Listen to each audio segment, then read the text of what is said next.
क्या आपने कभी सोचा है कि क्यों कोई मेल फीमेल की तरफ ही अट्रैक्ट होता है या फिर कोई फीमेल मेल की तरफ ही अट्रैक्ट होती है? क्यों कोई फीमेल फीमेल की तरफ अट्रैक्ट नहीं होती? क्यों कोई मेल मेल की तरफ अट्रैक्ट नहीं होता?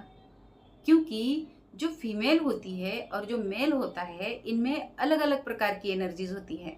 यानी कि जो मेल होता है उसमें मैस्कुलाइन एनर्जी ज़्यादा होती है और फेमिनाइन एनर्जी कम होती है, और जो फीमेल होती है उसमें फेमिनाइन एनर्जी ज़्यादा होती है और मैस्कुलाइन एनर्जी कम होती है।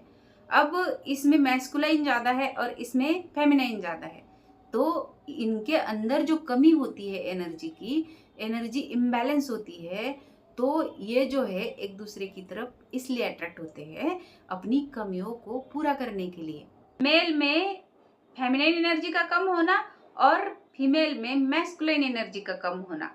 अब ये दोनों की जो कमियां है ना, वो इनको चुंबक की तरह एक दूसरे की तरफ अट्रैक्ट करती है।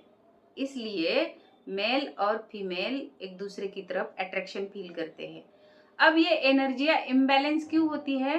क्योंकि जो फीमेल होती है उसके अपर के 4 चक्रा जो है वो ज्यादा एक्टिव होते हैं। हार्ट चक्रा, थ्रोट चक्रा, थर्ड आई चक्रा और क्राउन चक्रा। अब ये चारों चक्रा ज्यादा एक्टिव होने की वजह से ये जो फेमिनाइन है ये लविंग होती है, केयरिंग होती है, बहुत ज्यादा इंट्यूटिव होती है, सॉफ्ट हार्टेड होती है। इसलिए इसमें फेमिनाइन क्वालिटी ज्यादा होती है। और जो मेल होते हैं उनके लोअर के 3 चक्रा जो है वो ज्यादा एक्टिव होते हैं। रूट चक्रा, सेक्रल चक्रा और सोलर प्लेक्सस चक्रा। अब ये लोअर के 3 चक्रा ज्यादा एक्टिव होने की वजह से ये इंसान बहुत ज्यादा प्रैक्टिकल होता है, लॉजिकल होता है और ये इमोशनली बहुत कम अवेलेबल होता है। यानी कि इनके अंदर इमोशन जो है वो बहुत कम होते हैं। तो इसमें इमोशन ज़्यादा है और इसमें कम है, तो इसके इमोशंस की एक दूसरे की पूर्ति करने के लिए ये एक दूसरे की तरफ अट्रैक्ट होते हैं। अब जिस किसी मेल के या फिर फीमेल के ये सातों चक्र बैलेंस होते हैं, तो उनके अंदर ये दोनों एनर्जीज भी बैलेंस होती है, फेमिनाइन एनर्जी भी और मैस्कुलाइन एनर्जी भी। अब उनको जहाँ इमोशनल सोचने की जरूरत है वहाँ वो इमोशनल भी होते हैं, और जहाँ प्रैक्टिकल होने की जरूरत है वहाँ वो प्रैक्टिकल भी होते हैं। यानी कि उनकी दोनों एनर्जीज बैलेंस है।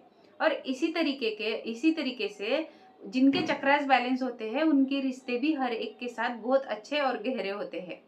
अब जिस मेल के 7 चक्रास बैलेंस है, तो ऐसे मेल को खुद को खुश रखने के लिए किसी भी फीमेल की जरूरत नहीं पड़ती।